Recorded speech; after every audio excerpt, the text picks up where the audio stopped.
So this is a review for season 2, episode 20 and 21 of Goosebumps. Welcome to the Dead House. Now this is one I kind of hope they redo in a sense of similarity in the new Goosebumps series, and I believe it's supposed to be an anthology series, so it's like a different cast and crew every season, which I think could be cool, but I also think I would love to see Slappy in every fucking season.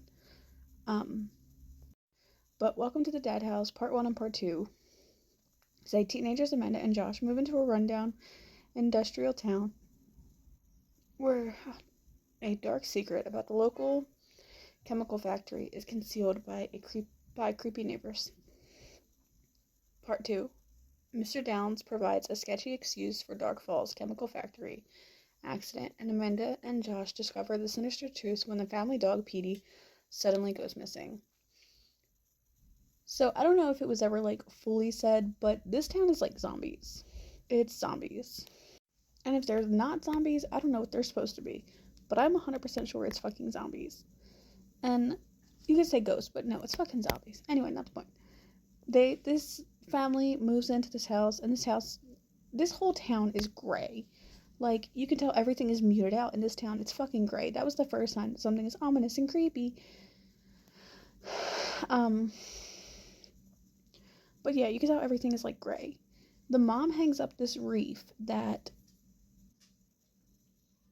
automatically gives off vibes.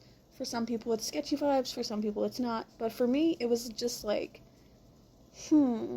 as I watched the episode progress, I was like, okay, this is a good reef, this is good, but everyone in the house, the town, is making it out to be a bad reef. That fucking reef protected them, and somehow these creepy fucking neighbors, these creepy fucking kids, convinced this mom to burn the reef, and once she burned that reef, they were no longer protected. Before I get into all of it, let me remember to mention that when they moved into this house, the oldest daughter saw someone upstairs. They were seeing people who... something was clearly breaking into their home. And it just...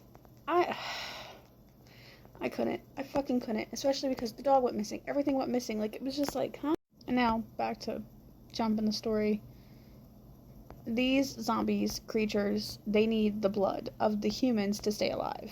So that's why they keep reselling this house over and over again, because they need the blood of humans to survive. And it's creepy, and it's good, and I would actually think this would make a great horror movie, update it, blah blah blah, would make a great horror movie. But it's just I don't know how to explain it. It's a good concept. It really is. It's good acting. It's a good episode in general. It's one of my favorites to watch. It's one of the only ones I had on VHS when I was younger. But I can't.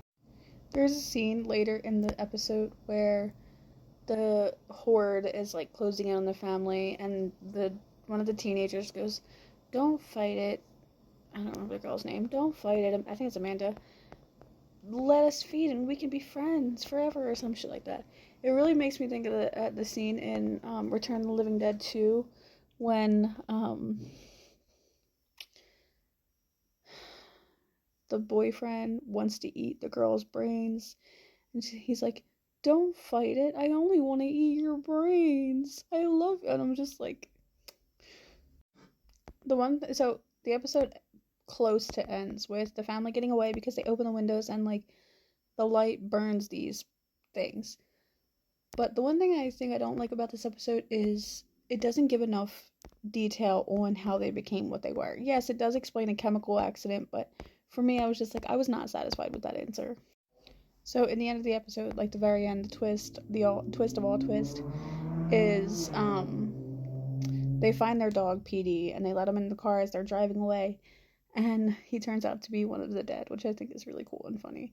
But just all Goosebumps episodes, it has to end on the twist. What are your thoughts on Goosebumps Season 2, Episode 20 and 21, Welcome to the Dead House? Thanks for watching. Comment, subscribe.